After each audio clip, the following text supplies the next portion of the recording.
What's up, everyone? Aaron Nagler here, PackersNews.com, live on Facebook late in the evening on Thursday after the Packers' 31-17 victory over the Tennessee Titans in their preseason opener for 2018. We saw all three quarterbacks that play behind Aaron Rodgers take the wheel at one point or another for the Packers. Brett Hundley getting the start, and Mike McCarthy praising his fourth-year quarterback after the game, saying he thought he got off to a really good start.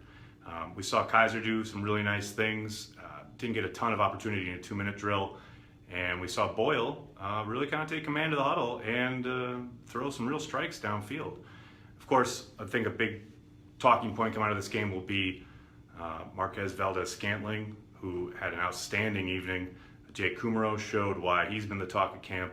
Jamon Moore, I thought, had a pretty rough night. He'll want to bounce back from this one. And Equanimous St. Brown didn't have a ton of opportunities, but I thought he made the most of what he could. On the defensive side of the ball, Reggie Gilbert continues to impress. You saw him draw penalties, you saw him stuff runs, you saw him get after the quarterback. He's a really impressive, growing young player. Way too many penalties to be expected in a first preseason game. A lot of communication issues, some really poor tackling. That's probably to be expected, although you'd like to see it a little bit better under a new defensive staff. But for the most part, it was preseason. It was one game. And my Twitter feed tells me that people are overreacting already, so let's jump into the comments. We have to keep 7 wide receivers this year. No, they don't. If they have enough guys that can contribute on special teams, maybe. But 7 is an awfully big number, especially when you have to think they'll probably be keeping 3 tight ends. Now, Kumaro did run with a few special teams first strings tonight, and that certainly will help his bid to make the squad. But we've got a long way to go. I mean, coming into this evening, I would have said Valdes-Scantling probably had the toughest road based on the number of drops he's had in practice and family night, etc. And he absolutely put on a show tonight. It's all about making the most of your opportunities. Guys will rise and fall throughout this entirety of the next 3 weeks of preseason. It's all about stepping forward when you get the opportunity, and you saw guys do that tonight. Burks looked good. Patrick, he showed his athleticism, no doubt. The one in the flat in particular where he stopped the back from getting the first down was really nice. But then on the 4th down, you saw him get dead-legged, kind of standing still, waiting for the running back to break out and to make a decision basically on his route, rather than keeping on the balls of his feet. If he had done that, I think he would have been able to explode out and probably make a play on that.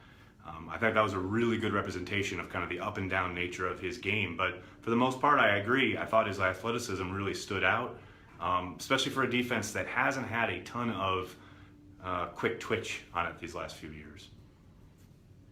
Way to go, Josh Jackson. I thought Jackson, obviously he'll get down about the penalty that extended a drive, but I thought in that drive he actually played pretty well. And I thought he had a pretty strong night overall. But that penalty is a perfect example of the issue that he's had early in camp when it comes to grabbing guys' jerseys. You simply can't do it. And I didn't think there was much there on the call, but all that ref needs to see is that tug of the jersey, that material getting tugged, and they're going to throw the flag every time. At the NFL level, those are just absolute killers, especially on 3rd down. Definitely something he needs to work at. But I think overall on the evening, you saw what he's capable of. A really physical guy, not afraid to get up on the line of scrimmage and jam a wide receiver, not afraid to stick his nose there in the run game. Saw that a few times. So I would agree that overall, I thought it was a pretty positive night for Josh. There's Donnerson, making a big play there, causing the fumble. I thought he did some nice things overall. I didn't watch a ton of him, but he made that big play right there on that 1st down, stripping the football. Matt, Josh Jones is being evaluated for concussion. We didn't get into definitive word. The Packers don't have to because it's preseason, but yes, he was taken to the locker room and evaluated for a concussion. Jamal Williams looks solid. Yes, I agree. And you saw what he's capable of out there in the flat in space. Some really nice moves on that pass from Hundley to get into the end zone. I think I've been saying all summer, I think he could be utilized a little bit more in the passing game. I thought you saw kind of a few things tonight that should help open up not only his game but the offense in general. Is Trevor Davis in trouble? He needs to see the field. Everybody's in trouble if they can't get on the field. I wouldn't say Aaron Jones is in trouble, but he's going to make it harder and harder for him to get regular playing time the longer he is out. We all know he's obviously suspended for those first 2 games. But for Trevor Davis, you don't have to look much further than the plays that all the wide receivers are making out in the field.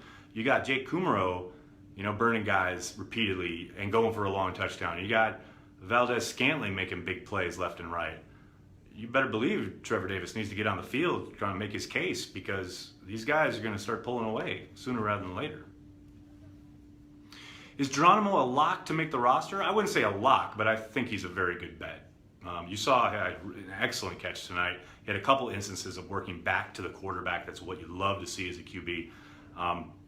And as we've talked about all offseason, Aaron Rodgers simply loves him, totally trusts him, will throw to him in any situation. That is a big part of it. And, that spot opposite Adams, as well as Valdes-Scantling, or some of these guys are going to play throughout preseason and camp, you still can't throw them out there, I don't think, week 1 at the expense of a guy in Geronimo Allison who's now been in your system for 3 years. Can we all agree to call Valdes-Scantling MVS? That's what I do online. That makes it a lot easier. J.K. Scott, field flipper, absolutely. I mean, that second punt, the first punt, as McCarthy said after the game, he probably would have liked to get a little bit more on it, but he was, going for a drop kick and hang time. But man, that second punt, that 52-yarder, and you can't discount what Dimitri Goodson did on that play either as a gunner. Did a really good job of making sure there was no gain. But 52 yards, absolutely flipped the field. That is a weapon, and you can use them on kickoffs, as you saw a couple times tonight. This is just another step in trying to justify the 5th-round pick for Brian Gutekunst. But hey, as we've been saying all throughout camp, we've seen his big leg over and over again. And that 52-yarder is a glimpse of the kind of potential he has. Because look, not only does it flip the field, but you are absolutely helping your defense in regards to giving that opposing offense a longer field to try and work down. He has the potential to really become a legitimate special teams weapon for this Green Bay Packers team. Defense, question mark? They have one, Jason. I don't know what the question is. Pipkin's making plays tonight. Kyle, I thought he had an up and down night. I think he was very active. You would have liked to see him not bite on so many things at the top of the routes of the receivers he was guarding. But overall, I think he was pretty strong, actually. I thought he had a better night than Devon House. But he's got to fight and claw for everything he's going to get. There's no doubt about that. How is Jake Ryan? Jake Ryan is on injured reserve. He's done for the year. Hi, favorite lampshade. How are you? Sorry, I've got a different backdrop tonight, but it's nice to see you. Whitehead injuries again, yes, dealing with a back injury. Kaiser not finishing drives. There was a little bit of that for him tonight. I didn't think that was all entirely his fault, as it rarely is for the quarterback, but I also thought he made some nice plays. You did see him on occasion kind of go dead after not having his first read there and just kind of chucking it up. That's a bad habit that he needs to get out of. But I thought overall he was pretty impressive. You definitely saw the athleticism, and you certainly saw the arm.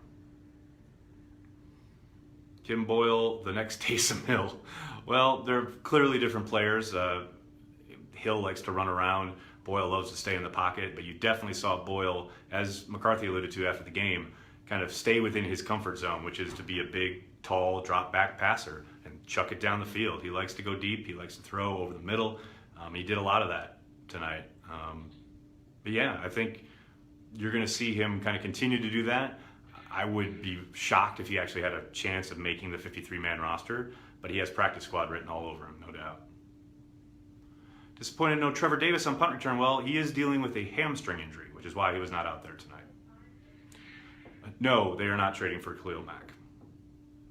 Bell was scary bad tonight. Yeah, something interesting there. I asked McCarthy specifically if he had wanted to get a longer look at Byron Bell tonight, because we've seen Jason Spriggs run with the ones while Bulaga's been out pretty much consistently throughout camp.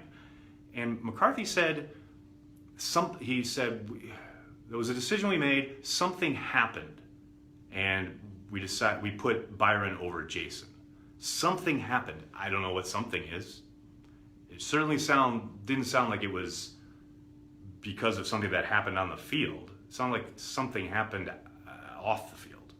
So we're going to have to dig on that one. Who called offensive plays? Tonight it was Mr. Michael McCarthy. Why do you dislike Kaiser? I don't dislike. I just praised Kaiser. Wait. I'm sorry. What? I must have read that wrong. Rollins did not look good on punt returns. Rollins did not look good, period. It was a rough night for Quentin. He's obviously trying to make a comeback from the Achilles injury. He's been playing a ton of different positions in camp. But the punt return muff, that's bad. And then the unforgivable sin on that first drive by the Titans where he tries to undercut the slant route. If you're going to do that, you have got to get the ball. You have got to know you're going to knock that ball down, because we all saw what happened when he didn't. You know, the play ruptures for a huge gain. It's an unforgivable sin for a corner to do that. Clearly, he's got to learn from it and never do it again. The Packers have to hope that he continues to improve in that regard, but what he put out there for the most part tonight was not great. Thanks. Oh, thank you, Eric. Very nice. What did you think about the lack of Raji tonight? Steve, I was highly disappointed with the lack of Raji tonight, but I am very happy that it's about time for me to take off. Thank you so much for all the questions. I'm sorry if I couldn't get to yours, but make sure you're checking PackersNews.com for all the latest. We'll have tons of stuff from McCarthy, from the locker room, everything that transpired here on Lambeau Field for the Packers' 31-17 victory over the Tennessee Titans to open up their 2018 preseason. Thanks a lot, everyone. Have a great night.